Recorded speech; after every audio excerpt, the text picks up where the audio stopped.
Bien. Monsieur le Premier ministre, Mesdames, Messieurs les ministres, Mesdames, Messieurs les ambassadeurs, Mesdames, Messieurs, Monsieur le Premier ministre, je suis ravi de vous accueillir à Paris. Est-ce que c'est bon pour la traduction? Sur quel canal est la traduction? Faites voir. Ok. C'est bon? J'ai le problème. C'est bon. Monsieur le Premier ministre, je disais que j'étais ravi de vous accueillir à Paris pour cette visite de travail au moment où le Cambodge préside l'Association des pays d'Asie du Sud-Est, dit ASEAN, qui célébrera demain à Bruxelles le 45e anniversaire de ses relations avec l'Union européenne lors d'un sommet commémoratif. Et malgré la distance qui sépare nos deux pays, le fil d'une histoire commune s'est noué. Et elle est liée à l'histoire personnelle de dizaines de milliers de femmes et d'hommes en France dont les parents ou grands-parents sont venus dans notre pays. À la passion pour la langue française, qui a gardé toute sa place dans votre pays, véritable bastion de la francophonie en Asie, ainsi qu'à un engagement commun en faveur du patrimoine, qui se poursuit notamment sur le site emblématique d'Angkor. Fort de ce lien étroit, nos deux pays se sont retrouvés pour porter un discours de paix.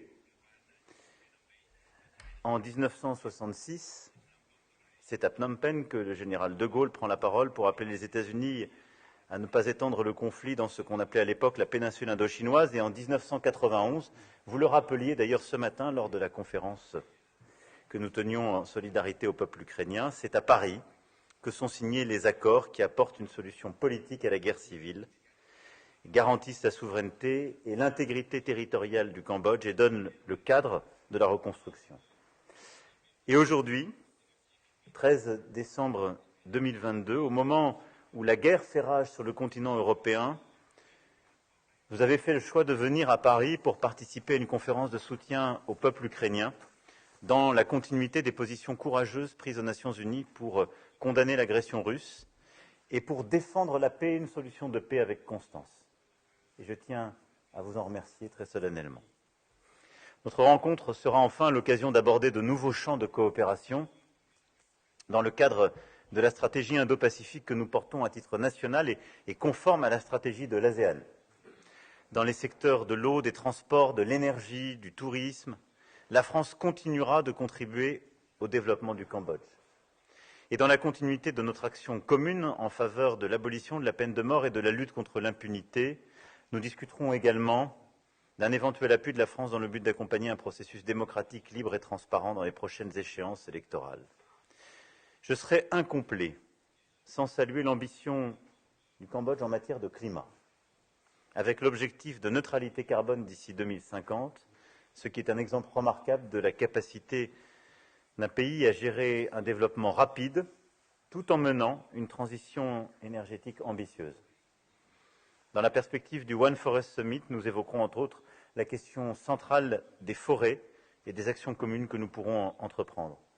Voilà, Monsieur le Premier ministre, quelques-uns des défis communs que je souhaitais évoquer, mais pour vous redire le plaisir que nous avons avec la ministre et les équipes de vous recevoir avec votre délégation et conscient de l'importance des défis qui sont devant nous, vous remercier d'avoir fait le détour par Paris pour vous souvenir de ces amitiés qui durent et surtout pour nous permettre de bâtir des réponses utiles dans le contexte que nous connaissons. Merci, Monsieur le Premier ministre. Son Excellence, Monsieur le Président de la République, je vous remercie très sincèrement pour m'avoir invité au Palais Élysée et surtout avec votre très chaleureuse hospitalité. Donc je vous remercie pour vos propos tout à l'heure qui reflètent, témoignent la solidarité entre nos deux nations et aussi qui reflètent les relations que vous avez bonnes relations bilatérales auxquelles vous avez accordé. Le Cambodge et la France entretiennent des relations historiques de longue date et Paris a beaucoup aidé le Cambodge, comme j'ai déjà mentionné ce matin, c'est que la France a contribué aussi au retour de la paix et au redressement du Cambodge. Nous ne pouvons pas, en fait, le Cambodge n'aurait pas pu se développer sans l'aide de la France.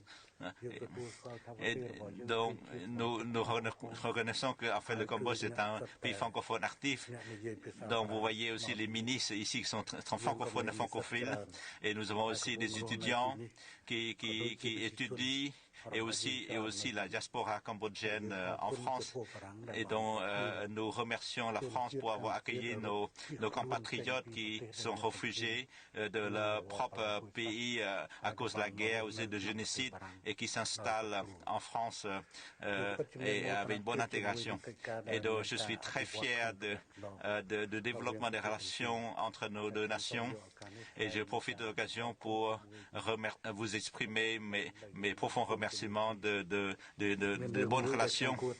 Et donc, je voudrais profiter de cette occasion pour vous pour vous informer que, en fait, nous venons de découvrir, en fait, un sujet important. C'est, en fait, 3 jours avant mon départ pour Paris. Ce sujet concerne, en fait, il existait en fait un fragment d'un mouvement aux morts, en fait de 2 statues qui ont été construits en 1925, donc ça fait déjà 97 ans. En fait, ce monument a été détruit par une explosion des Khmers rouges en 1977. Le vice-premier ministre et ministre de l'aménagement des territoires du Cambodge a demandé ma permission de reconstruire ce mouvement aux morts. Donc, on va reconstruire les 2 statues, un soldat un français et cambodgien qui témoignent vraiment une l'amitié, une solidarité entre nos 2 nations. En fait, ce monument qui était situé en face de l'ambassade de France à Phnom Penh. Et donc, je vous montrerai tout à l'heure les photos de nos archives que nous avons trouvées. Et donc, je suis très ému que l'année prochaine, ce sera l'année de la 70e année de l'indépendance du Cambodge. Et donc, pendant ça, et en ce qui concerne les relations diplomatiques, nous n'avons pas encore arrêté une date précise parce que, en fait, il y a une évolution dans nos relations diplomatiques. En fait, la France a ouvert son ambassade en 1952. Le Cambodge a obtenu l'indépendance de la France en 1953.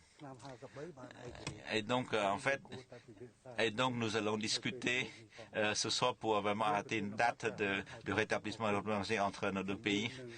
Donc, je vous remercie beaucoup, la France, pour avoir aussi participé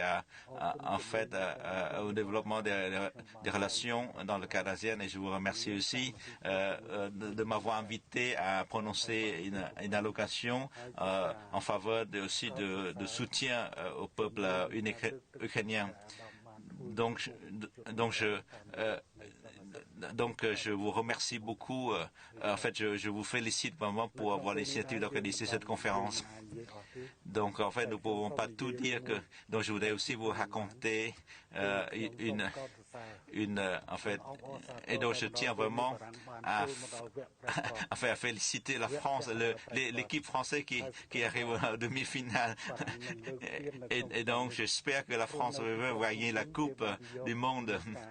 Et donc, à Phnom Penh, en fait, j'ai posté en fait une information sur ma page, et il y avait aussi des commentaires selon lequel, et en fait, ils m'ont demandé qui va vraiment gagner la Coupe du Monde ce soir. Donc j'ai répondu que le ballon rond, mais selon mes prévisions, c'est que la France a beaucoup de chances de remporter ce deux coupes. Et donc les médias cambodgiens ont repris mes pages, et donc j'espère que la France va gagner.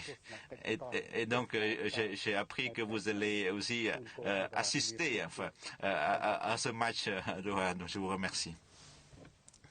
Merci, Monsieur le Premier ministre, et merci pour cette prédiction.